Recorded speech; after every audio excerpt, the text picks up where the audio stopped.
आपण पाहिलं असेल मागच्या आठवड्यात ज्या काही घटना आपल्या महाराष्ट्रात झालेल्या आहेत, मग अनेक शहरांची नावं पुढे आली. त्याच्यात नांदेड अत्यंत दुर्दैवी आहे. तिथे आम्ही आता इथून पुढे जाणार आहोत. नांदेडच्या हॉस्पिटलला देखील भेट देणार आहोत. छत्रपती संभाजीनगर असेल, नागपूर असेल आणि मग वेगळ्या वेगळ्या शहरांमधून काही काही घटना पुढे यायला लागल्यात. काही आपल्याच माध्यमातून असं देखील यायला लागलं की साधारणपणे सरकारी हॉस्पिटल्समधून कुठची औषधं घ्यायची ही सांगितली जातात, पण मग आमच्याकडे औषधं नाही आहेत, पलीकडून घ्या किंवा दुसऱ्या हॉस्पिटलमधून घ्या, दुसऱ्या दवाखान्यातून घ्या, दुकानातून घ्या. हे थोडं वातावरण सगळीकडे दिसायला लागलं होतं आणि ते एकदमच जनतेसमोर आलं. ह्याच्यात करायचं असतं तर कोणी राजकारण करू शकलं असतं, आम्ही देखील आंदोलनं करू शकलो असतो, मोर्चे काढू शकलो असतो.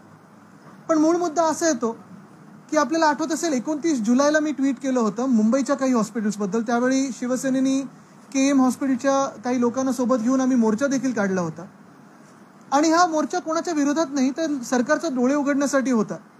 कारण सायन हॉस्पिटल असेल त्यावेळी मी जे ट्विट केलेलं, काही वेगळ्या वेगळ्या हॉस्पिटल्समधून राज्यभरातून मला मेसेजेस येत होते की औषधं कमी पडत आहेत, IV फ्लुइड असतं ते कमी पडतंय, एक्सरेची जी फिल्म असते स्टॉकमध्ये ठेवायची असते ती फिल्म कमी पडत होती. आणि एकंदर डॉक्टर्सवर प्रेशर वाढत चाललेलं, डीन्सवर प्रेशर वाढत चाललेलं की औषधं नाही आहेत, मग नक्की करायचं तरी काय. कारण पहिली गोष्ट म्हणजे औषध दिलं तरच जे काही असतात लोक ते बरे होत असतात. आज देखील आम्ही इथे आलेलो आहे ते कोणावर आरोप लावण्यासाठी नाही, कुठचे आंदोलन करण्यासाठी नाही, पण इथे नांदेड आणि नागपूर हे तिन्ही गोष्टींकडे, तिन्ही शहरांकडे चाललोय थोडी परिस्थिती समजून घ्यायला. असतं कदाचित सोपं असेल की कुठेतरी अशी घटना झाली की मग डीनवर केस टाकत असतात सरकार किंवा कोणाच्या बदल्या होतात. पण हे सगळं न करता मला वाटतं महत्त्वाचं आहे की परिस्थिती काय आहे, सत्य परिस्थिती काय आहे ती समजून घेणं. कारण डॉक्टर देखील आपल्याला माहिती आहे दिवस रात्र मेहनत करत असतात, 24 तास इमर्जन्सीसाठी कधीही तयार असतात आणि त्या मेहनतीला कुठेही तोड नाही. कोविडच्या काळात देखील बघितलेलं आहे की हीच यंत्रणा आहे, हेच डॉक्टर्स आहेत, हेच नर्सेस असतील, हेच रेसिडेंट डॉक्टर्स असतात, हेच डीन्स असतात, ज्यांच्यामुळे महाराष्ट्र राज्याचं कौतुक जगभरात झालं होतं. मग नक्की असं बदललं काय, काय नक्की परिस्थिती बदललेली आहे जेणेकरून ज्या काही घटना आपल्या माध्यमातून जनतेसमोर आल्या त्या अचानक घडल्या. एक जे लोकांसमोर येत आहे, आता निदर्शनास येत आहे, ते कदाचित हे पण असेल की जे आता हॅफकिन सोडून दुसरं प्राधिकरण केलेलं आहे, ती जी ट्रान्सफर झाली आहे म्हणजे हॅफकिनची जबाबदारी ते ह्या प्राधिकरणाची जबाबदारी औषध खरेदी करण्यासाठी, ते एवढं योग्यपणे झालेलं नाही, नीट झालेलं नाही आहे. आणि दुसरं म्हणजे DPDCचा जो पैसा यायचा असतो, जो काही फंड यायचा असतो, तो त्यावेळी जी ही घटना घडली तोपर्यंत तरी हा पुरेसा पैसा आला नव्हता, फंड आला नव्हता. खरं तर जुलै, ऑगस्ट, सप्टेंबर म्हणजे अनेक शहरांमध्ये डेंगी, मलेरिया, फीवर क्लिनिक्स, ती सगळी तत्सम औषधं वाढवण्याची गरज असते आणि त्यावेळी देखील मागूनही अनेक डॉक्टर्सनी किंवा डीन्सनी ह्या औषधाचा पुरवठा झाला नव्हता. मला वाटतं लक्ष ह्याच्यावरच देणं गरजेचं आहे की पुढे जात असताना ही काही जी प्रक्रिया असेल त्याच्यात रिफॉर्म्स काय आले पाहिजेत, डिसेंट्रलायझेशन झालं पाहिजे का. कारण आपल्याला आठवत असेल कोविडच्या काळात उद्धवसाहेब मुख्यमंत्री असताना प्रशासकीय डिसेंट्रलायझेशन पण आपण केलेलं, म्हणजे SP आणि कलेक्टरना, म्युन्सिपल कमिशनरना त्या पॉवर्स दिलेल्या आणि डीन्सना देखील मेडिकली आपण त्या सगळ्या पॉवर्स दिल्या होत्या. पण दुसरी बाजू ही पण असते की फायनान्शियल आपण जे काही फंड देतो, पुरवठा देतो आपण ह्या डीन्सना असेल, हॉस्पिटल्सना असेल, मेडिकल कॉलेजेसना असेल, मेडिकल कॉलेज आणि गव्हर्नमेंट हॉस्पिटल मग त्यांचे औषधं खरेदी करण्याचे अधिकार असतील, इतर काही अधिकार असतील, रिक्रुटमेंटचे अधिकार असतील, कारण पदं अनेक ठिकाणी अजूनही रिक्त आहेत. ह्याच्यावर थोडं लक्ष देणं गरजेचं आहे. मला वाटतं सन्माननीय हायकोर्टाने देखील ह्याच्यात सुमोटो ही जी केस घेतलेली आहे त्याच्यातून पुढे हीच अपेक्षा असेल की रिफॉर्म्स काहीतरी ॲडमिनिस्ट्रेटिव्ह आणि फायनान्शियल हे येणं गरजेचं आहे आणि हे सगळ्याच डीन्सना, डॉक्टर्सना विश्वासात घेऊन हे सरकारने केलं पाहिजे. खरं तर राजकारण आणायचं नाही आहे, पण दुर्दैव असं आहे की ह्या सगळ्या बातम्या आल्यानंतर देखील मला वाटत नाही मुख्यमंत्री कुठेही दिसलेले आहेत, ना आरोग्यमंत्र्यांनी तर सांगितलं हे आमची जबाबदारी नाही, पूर्ण मंत्रिमंडळाची. ठीक आहे, तुम्ही राजीनामा देणार नाही आम्हाला माहिती आहे, कारण तुमच्यात तेवढी हिंमत नाही, लाज उरलेली नाही, पण जबाबदारी ढकलू तरी नका, ही आमची विनंती राहील. निओनेटल डेथ्स खूप होत आहेत. लहान मुलांचं वयोमान साधारण 48 तासांच्या आसपास होण्यापूर्वी हे लक्षणीय मृत्यू संभाजीनगर आणि नांदेडमध्ये आपल्याला दिसत आहे. काय सांगाल, कुपोषणाचं प्रमाण वाढतंय का? मला वाटतं काहीतरी एक टास्क फोर्स या सरकारने बनवला होता कुपोषणासाठी, त्याचं काय झालं पुढे मला माहित नाही. कोविडचा टास्क फोर्स जो आमच्या काळात बनला होता तो देखील त्यांनी बंद करून दुसरा केला, त्याचं काय चाललं अजून माहित नाही. पण महत्त्वाची गोष्ट हीच आहे की निओनेटल डेथ्स असतील किंवा इतर डेथ्स असतील. आता काय की डेथ झाल्यानंतर कारण हे शोधणं आणि ते सरकारने दाखवणं हे हल्ली खूप सोपं झालेलं आहे. पण त्या कारणामागे काय परिस्थिती होती, हे का कारण उद्भवलं, इथपर्यंत मला तर पोहोचणं गरजेचं आहे. कारण आता ही भीती मनात लोकांच्या बसलेली आहे की ह्या हॉस्पिटल्समध्ये जायचं की नाही. आता जसं आपण ज्या हॉस्पिटलमध्ये, ज्या मेडिकल कॉलेजमध्ये बसलोय, इथे तर 70 वर्ष, मला वाटतं अनेक वर्ष लोकांचा विश्वास बसलेला आहे की सरकारी हॉस्पिटलमध्ये गेलं तर आपल्याला चांगली सोय मिळेल आणि परवडणाऱ्या किमतीत उपचार होतील. पण आता महत्त्वाची गोष्ट हीच राहिली की ज्या बातम्या येत आहेत पुढे त्या भीतीदायक आहेत. आणि मला हेच पुन्हा एकदा आश्वासित करायचं होतं, डॉक्टर्सना पण येऊन, डीन्सना पण भेटून जायचं होतं या तिन्ही शहरांमध्ये, की राजकीय वर्ग म्हणून आम्ही त्यांच्या सोबत राहून त्यांच्या ज्या अडचणी असतील त्यांच्यावर बोटं न दाखवता, त्यांच्यावर केस न टाकता, मला वाटतं महत्त्वाची गोष्ट राहील की त्यांना विश्वासात घेऊन आपण मार्ग ह्याच्यात पुढे काढला पाहिजे.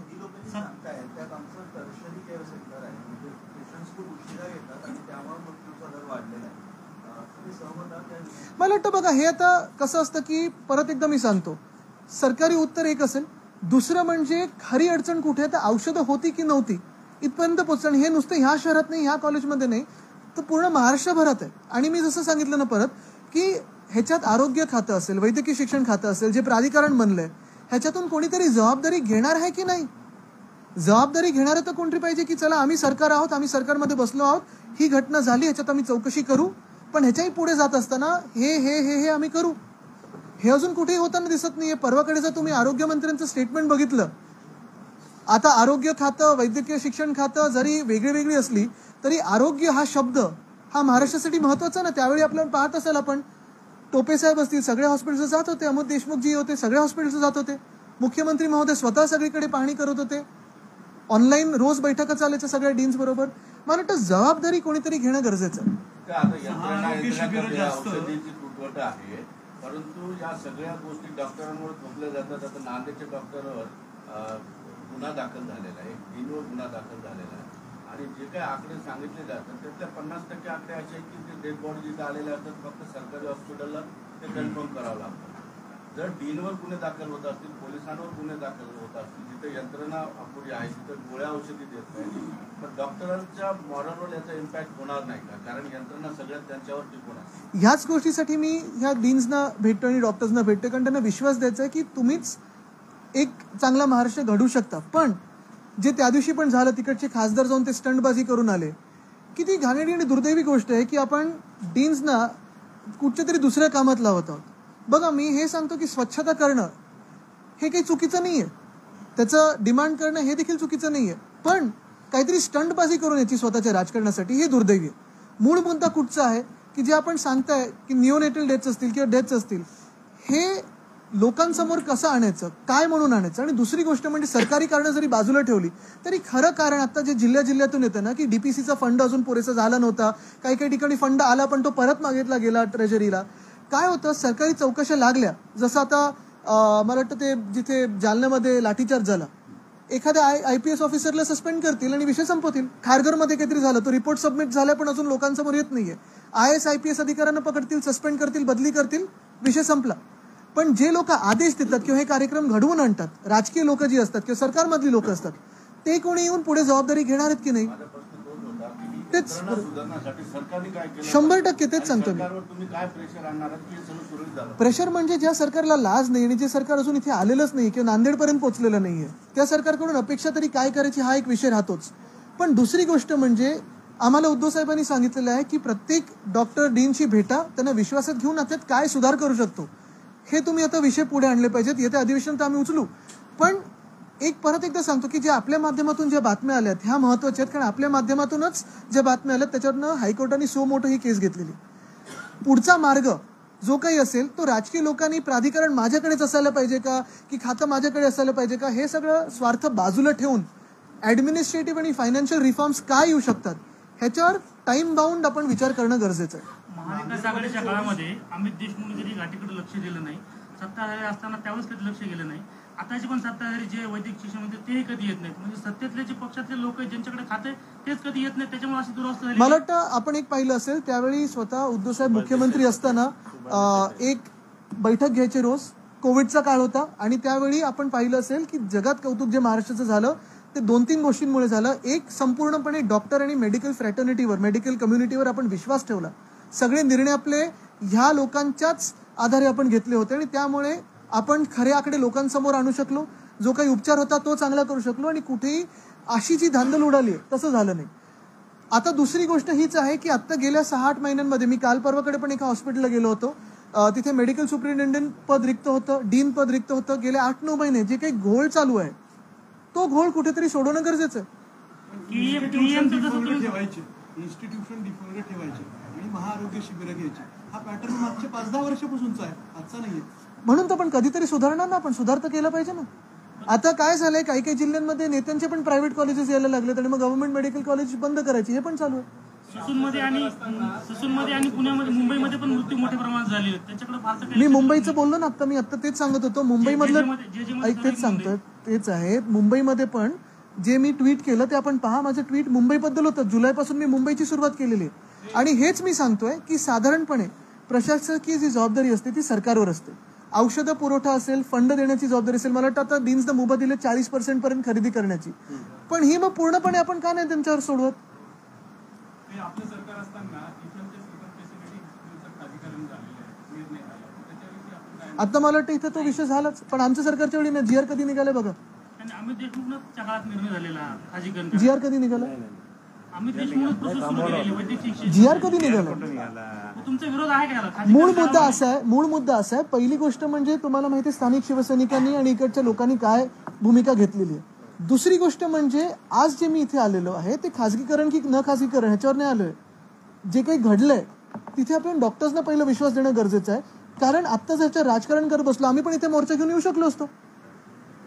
पण राजकारण न करता मला वाटतं ही घटना अशी आहे की प्रत्येकाच्या घरोघरी जाते, हे तुम्ही समजून घ्या. आरोग्य असे, कारण आज पण बघा, आज मला वाटतं आता 12 वाजल्यापासून निवडणूक आयोगाची प्रेस कॉन्फरन्स आहे 5 राज्याबद्दल. तर आमचं कदाचित कट नाही होणार. कारण एक हे आहे की जसं मी सांगितलं ना की निवडणुका असेल, राजकारण असते, हे चालू राहतं. आम्ही पण आरोप करू शकलो असतो की ह्याला सस्पेंड करा, त्याला बदली करा, ह्याच्यावर केस टाका. पण मूळ मुद्दा असा आहे की राजकीय वर्ग म्हणून जबाबदारीने कोणीतरी पुढे येणं गरजेचं आहे आणि डॉक्टर्सची जी अडचण असेल, डीनची जी अडचण असेल ती समजून घेणं गरजेचं आहे. आणि ठीक आहे ना, कुठे ना कुठेतरी रिफॉर्म्स आपल्याला आणणं तर गरजेचं आहे. परंतु अशा घटना घडल्यानंतर विरोधी पक्ष असतील किंवा मीडिया म्हणून आम्ही सुद्धा त्याच्यावर खूप बोलतो. विरोधी पक्ष आले, बोलले गेले, मीडियाने बातम्या दिल्या गेल्या. मग पुन्हा आपण मोठी घटना झाल्यानंतर बोलणार आहोत तर त्याच्यामध्ये काहीतरी केलं पाहिजे. म्हणून आज आम्ही आलोय. कारण ही घटना झाली, आपल्याला आठवतं, एक 10 दिवसापूर्वी झाली असेल. आता ती घटना आपण पाहिलं असेल, त्याच्यानंतर बातम्या ह्या कमी लागायला लागल्या, राजकीय पक्ष देखील याच्यावर कमी बोलायला लागले. म्हणून परवाकडे उद्धव साहेबांनी स्वतः प्रेस कॉन्फरन्स घेतली आणि आज आम्ही इथे आलेलो आहे. कारण हे नाही की ह्याच्यावर राजकारण चालत राहिलं पाहिजे, पण ही घटना आपण विसरली नाही पाहिजे. या घटनेतून शिकणार काय आणि रिफॉर्म्स काय होतात ह्याच्यावर आपण लक्ष देणं गरजेचं आहे. नाहीतर चौकशी समिती चौकशी करेल, कोणातरी सस्पेंड करेल, झालं, विषय संपला. तुम्ही कुठले 2 रिफॉर्म्स तातडीनं करावे असं मला पहिली गोष्ट एक वाटतं, डिसेंट्रलायझेशन होणं गरजेचं आहे. दुसरं म्हणजे आता जे औषधं खरेदी करण्याचं जे काही प्राधिकरण झालेलं आहे ते कुठच्या स्वार्थातून झालंय का, त्याच्यातून काही वेगळा हेतू निर्माण झालाय का, की आपण डीन्सना ती जबाबदारी देऊ शकतो. कारण डीन्सवर जर आपण हॉस्पिटल्स आणि मेडिकल कॉलेजची रिस्पॉन्सिबिलिटी देत असू, जबाबदारी देत असू, तर त्यांना पुरेसा रिक्रुटमेंट आणि औषधे खरेदी करण्याचा अधिकार देखील आपण देणं गरजेचं आहे. राजकारण ह्या परिस्थितीत नको. ठरवण्यासाठी योग्य पुरावे सादर करा. म्हणजे दोघांनाही नोटीस, शिंदेनाही नोटीस आणि ठाकरेंनाही नोटीस आणि शिवसेना कोणाची योग्य पुरावे 8 दिवसात सादर करा असं सांगण्यात. कोणी दिली नोटीस? त्यांची घानाची ट्रिप रद्द केली आता मी, तर बघू पुढे. राज ठाकरेंनी आज 5 राज्यांच्या निवडणुका लागत आहेत. महाराष्ट्रात 2 लोकसभा मतदारसंघ असेल की जिथे 6 महिन्यांच्या वर कालावधी उलटल्या त्यांना लोकप्रतिनिधित्व नाही. एक चंद्रपूर आणि पुणे. काय हे मी सतत विषय घेत आहे कारण आपल्याला माहिती आहे, पुणे असेल, चंद्रपूर असेल, 2 लोकसभा 6 महिने तर उलटून गेलेले, 5 राज्याची निवडणूक लागते. पण आज ही अपेक्षा असेल आम्हाला की ह्या ज्या पत्रकार परिषदेत ह्या 2 लोकसभेच्या देखील निवडणुका घोषित होतील. कारण जर निवडणूक आयोग खरोखर निपक्षपाती काम करत असेल, जे आमच्या वेळी तरी त्यांनी काम केलं नाही, आम्ही त्यांना एंटायरली कॉम्प्रोमाइजच बोललो, तरी देखील हीच अपेक्षा राहील की जे आतापर्यंत लोकशाही टिकवत आलेले आहेत त्या संस्थेनी लोकशाही मजबूत करण्यासाठी काम करायला पाहिजे. परत दुसरी गोष्ट म्हणजे जसं मुंबई आहे तसं छत्रपती संभाजीनगर आहे, नागपूर आहे, नाशिक आहे, कोल्हापूर आहे, सोलापूर आहे, अनेक महानगरपालिका आहेत, ठाणे, कल्याण डोंबिवली, वसई विरार, इथे देखील निवडणुका लावत नाही सरकार. कालचे जे निकाल आलेले आहेत कारगिल आणि लडाख म्हणून, कदाचित ह्याचमुळे हे सरकार इथे निवडणुका लावल्यावर घाबरत असेल. ठाकरेंनी पुन्हा टोलचं आंदोलन छेडलेलं आहे आणि टोल नाकी नाही द्यायचे, राज्यातले सगळे टोल जाळून टाकू. नाही, मला वाटतं आजचा हा विषय महत्वाचा आहे. धन्यवाद जी.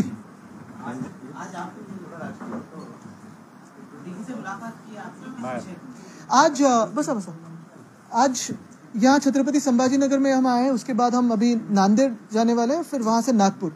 पिछले हफ्ते में या 10 दिन पहले अगर आपने देखा होगा तो कई सारे डेथ्स की न्यूज़ मीडिया के थ्रू आई पूरे महाराष्ट्र में और देश को, जिसने हिला के रखा है. फिर न्यू नेटल डेथ्स हो और काफ़ी सारे डेथ्स के आंकड़े जो है लगभग कहीं 40 कहीं 30 ऐसे एक ही दिन में 24 घंटों में ये डेथ्स कैसी हुई, इस पे सारी देश ने देखा होगा कि एक शॉक भी बैठा हुआ है कि ये कैसे हो सकता है. काफ़ी सारी राजनीति होती रहती है, लेकिन जो हमारे पास हेल्थ डिपार्टमेंट है और मेडिकल एजुकेशन डिपार्टमेंट है, ये दोनों में क्या तफावत है, क्या दूरियां हैं जो हमें मिटानी ज़रूरी है. हम भी शायद आते तो आंदोलन कर सकते थे, इसमें राजनीति ला सकते थे, लेकिन इसमें अगर आपने देखा होगा तो सरकार कहीं नहीं दिख रही है, ना ही कोई जिम्मेदारी लेने की कोशिश करी है. तो हमने ये सोचा कि हम तो विपक्ष है, विपक्ष में बिठाया गया है गद्दारों ने, तो हमारा ये काम बनता है, हमारा ये फर्ज बनता है कि हम आके डीन्स से बातचीत करें, मुलाकात करें, डॉक्टर से बातचीत करें और जो सही में जो इसके पीछे कारण है वो समझे और जनता के सामने लाए. कई जगहों पे हमने ये देखा है कि जो सारे दवाइयाँ हैं उनका सप्लाई हुआ नहीं है. फंड्स जो डीपीसी से, डिस्ट्रिक्ट प्लानिंग कमेटी के मीटिंग से आते हैं, उसका सप्लाई, फंड्स का सप्लाई अभी तक हुआ नहीं है. तो मुझे लगता है यही तकलीफें हैं. अगर मंत्री महोदय को इसमें दिलचस्पी ना हो तो हम तो जनता की आवाज़ और जनता की बात करते रहेंगे और यहाँ इसलिए आए. सर, आपने कहा है कि मेडिसिन की कमी है. जब आपकी सरकार की उस समय थी यहाँ पर मेडिसिन की कमी थी, तो आपको लगता है कि यहाँ पर राजनीति की जाती है? मुझे लगता है सबसे पहली बात तो हमारी सरकार के टाइम पे जो कोविड की बात चली थी, आपको याद होगा कि सारे डीन्स और सारे डॉक्टर्स को हमने साथ में लेकर काम किया. सारे जो एडमिनिस्ट्रेटिव डिसीजंस थे, फिर वो लॉकडाउन के हो, ओपनिंग अप के हो, उसमें भी डॉक्टर्स को साथ में लेकर काम किया था, क्योंकि ये जागतिक महामारी थी, दुनिया भर में पैंडेमिक था.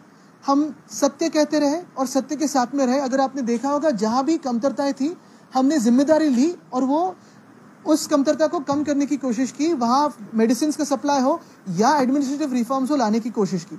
स्वयं मुख्यमंत्री महोदय तत्कालीन जो थे उद्धव साहब ठाकरे, उन्होंने भी डीन्स के साथ काफ़ी सारी ऑनलाइन कॉन्फ्रेंसेस की और उसी में हमने उसका मार्ग निकालने की कोशिश की कि ये जो बातें रहती है ये फ्लक्चुएटिंग रहती है. कभी पेशेंट्स की संख्या बढ़ती है, कभी कम होती है. कई महीने ऐसे होते हैं जहाँ डेंगू, मलेरिया या फीवर बढ़ते रहता है. तो इसमें प्रिएम्प्टिव क्या करना चाहिए और फिर उसके बाद क्या एक्शन होनी चाहिए, उस पर भी काफ़ी निर्भर होता है. मेरी अपेक्षा ये है कि वो 5 राज्यों के साथ पुणे और चंद्रपुर लोकसभा की भी चुनाव हो. धन्यवाद.